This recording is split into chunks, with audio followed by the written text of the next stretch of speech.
Soy Mar Serrano, psicóloga y sexóloga. Y en este mini episodio libremente, en donde voy a responder una pregunta que ustedes han hecho en redes sociales, los voy a invitar a una conversación que para muchísimos adultos, especialmente los padres, es más difícil que hablar de política en una cena familiar. Y es abordar el tema de la sexualidad con nuestros hijos. En el capítulo de hoy me voy a enfocar un poco en nuestros hijos adolescentes. Vamos a empezar con una pregunta clave para ustedes y es, ¿recuerdan quién les habló por primera vez sobre el sexo? Piensa si fue una conversación clara, si fue una conversación realmente útil o si al final del día solo te dejó con muchas más dudas que respuestas. Muchísimos padres a mí me dicen, a mí nunca me hablaron de esto y aquí estoy tratando de hacerlo diferente. Otros padres, en cambio, continúan manteniendo esta idea de que si hablo de sexualidad, voy a incentivar a que mi hijo adolescente tenga relaciones sexuales. La realidad es la siguiente. Hablar de sexualidad no es solo hablar de sexo. Mantener una educación sexual completa en tu casa, en tu hogar, con tus hijos de diferentes edades, no es incentivarlos a tener relaciones sexuales. La educación sexual busca cuidar a estos niños, a estos adolescentes. Es darles información que los va a ayudar en el futuro a tomar decisiones responsables, a cuidarse física, pero también emocionalmente. Una pregunta que siempre escucho es, ok, si quiero hacer las cosas diferentes, ¿por dónde empiezo? Entonces, la pregunta que me hicieron fue exactamente esa. ¿Cómo abordo el tema de la sexualidad con los adultos? ¿Qué estrategias o qué herramientas me pueden realmente servir? Empecemos con des- desarmar un mito. Y es, hablar de sexualidad no promueve que los adolescentes tengan relaciones sexuales antes de tiempo. Lo que sí hace es, les va a brindar información y vamos a crear en ellos o vamos a construir con ellos habilidades para que puedan tomar mejores decisiones. Las estadísticas no nos engañan. En Ecuador, la edad promedio de inicio en las relaciones sexuales está entre los 15 y los 16 años.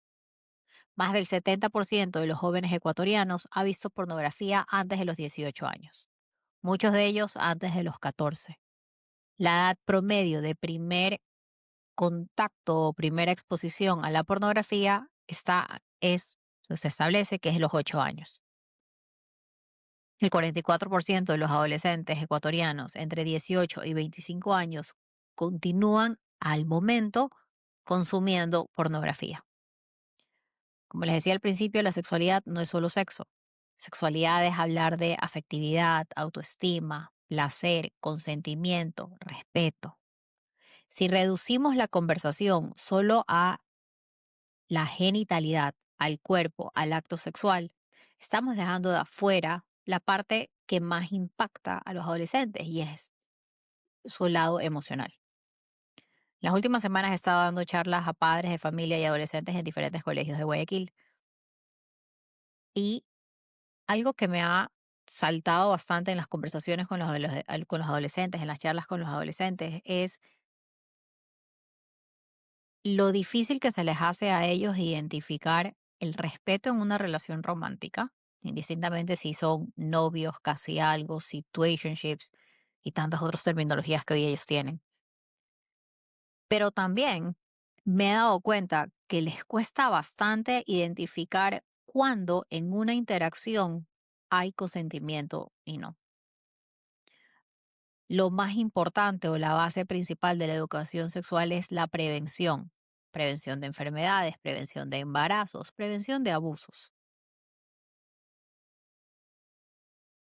Empezar a romper barreras y entablar estas conversaciones de manera abierta y honesta con nuestros hijos es una clave fundamental que lo único que va a hacer es protegerlos a ellos.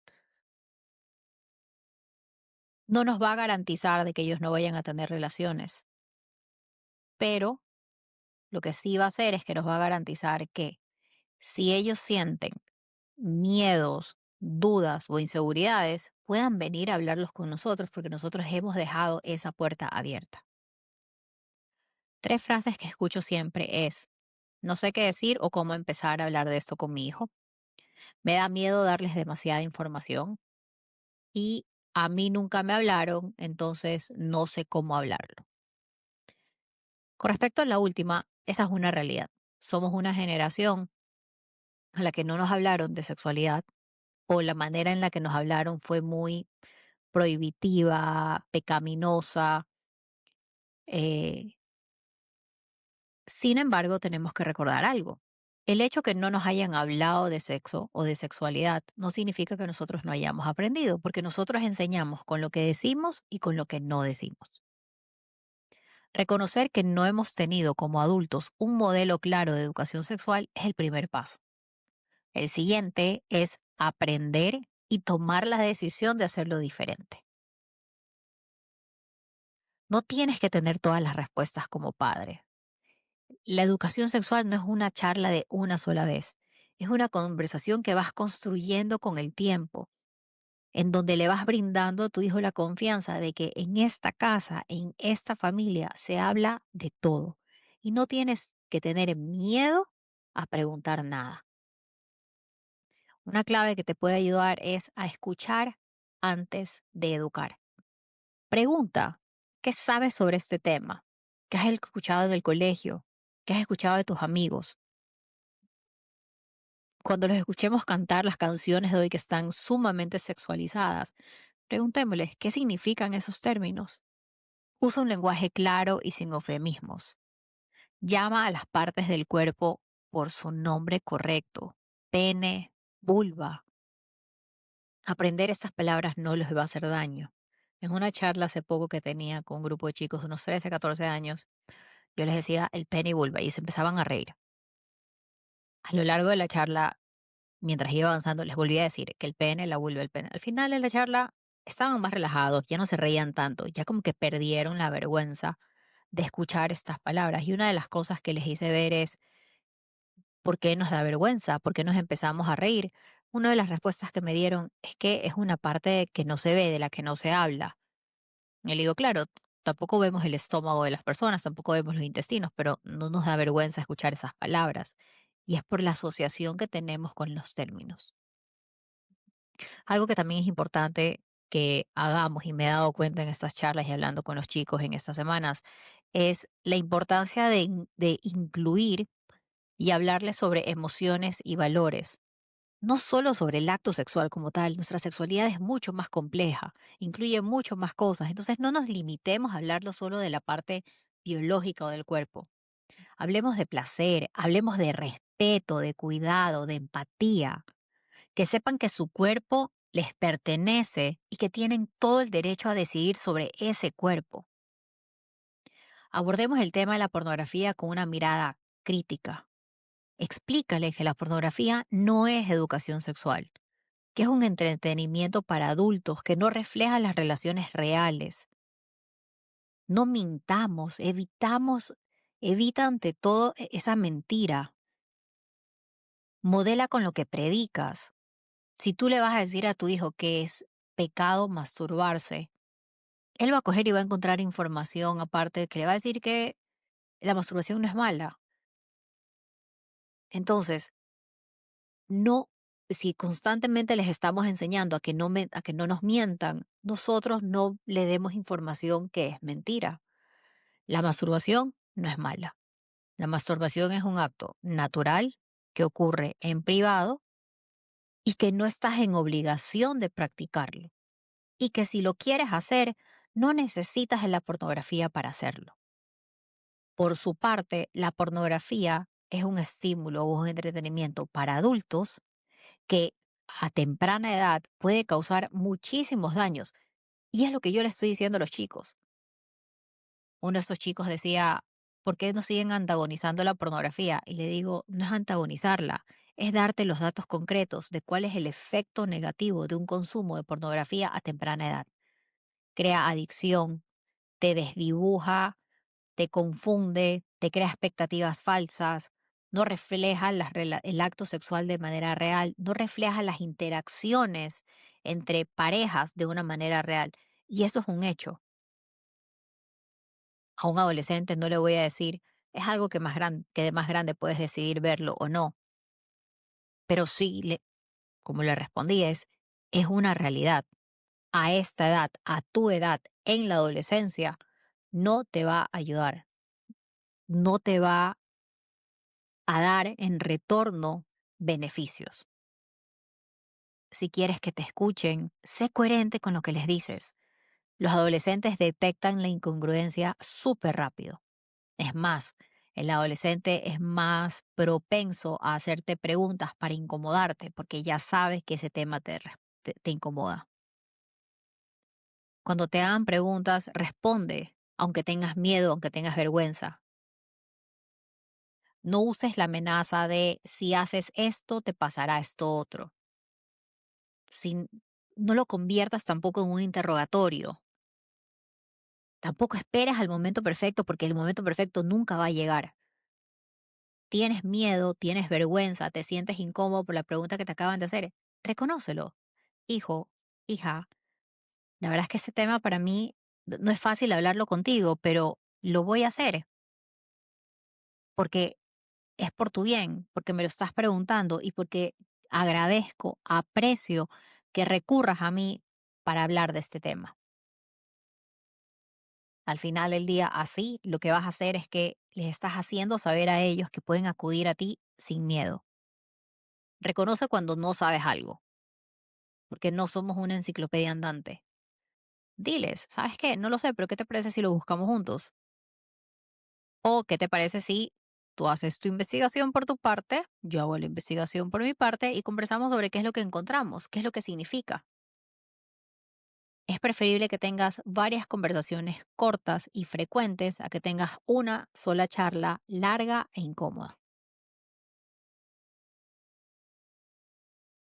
Como último consejo, es sumamente importante que conversen con sus hijos de todo. La sexualidad, nuevamente, no es solo el acto sexual, es las relaciones entre ellos, es el entender qué significa tener un casi algo, el vacile, los besos, los situationships. Ya no es como el somos novios y luego somos esposos.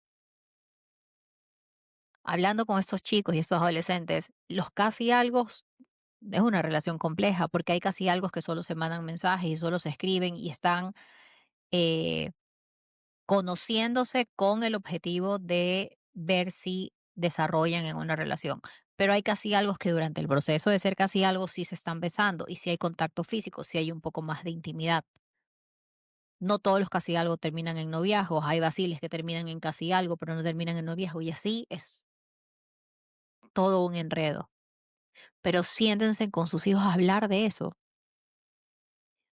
Recalquemos la responsabilidad que tenemos con nosotros mismos, con nuestro cuerpo, pero también con nuestros sentimientos y nuestras emociones. Preguntas que me hicieron a lo largo de estas semanas estaban relacionadas a ya no quiero salir saliendo con mi casi algo, entonces mejor lo gosteo porque no le quiero terminar. O el vacile no se termina, pero le dejo de responder. O es mi novio, es mi novia, tengo todo el derecho del mundo de revisarle su celular. Les hacía hincapié cuando hablaba con los chicos de esto y les decía, eso es falta de respeto. ¿Dónde está el respeto hacia tu pareja? Mi papá me revisa el teléfono, tu papá es un adulto, tu papá tiene el derecho porque tú eres un menor de edad, pero en una relación romántica no está ese derecho. Tienes que respetar la privacidad de la otra persona, porque en las edades entre 14, 15, 16 años se ven muchísimas dinámicas en donde ya hay control, en donde se trata de controlar a la persona disfrazándola de límites. A los chicos les costaba entender, yo les hacía la pregunta, ¿qué es un límite? ¿Para qué sirve? Y les costaba identificar que el límite busca protegerlos. Con respecto al consentimiento también. Había una dinámica en la charla que hacía con ellos que decía, yo les daba diferentes ejemplos y les pedía que ellos identifiquen si había consentimiento, si no había consentimiento o si era un, entre comillas, consentimiento dudoso. Y en varios escenarios en donde no había consentimiento, ellos decían es dudoso. Un chico en un momento me preguntó y me dice, ¿en qué situación el consentimiento es dudoso? Y le dije, nunca. Si tienes la duda, entonces no hay consentimiento, porque el consentimiento es claro, directo, entusiasta, libre.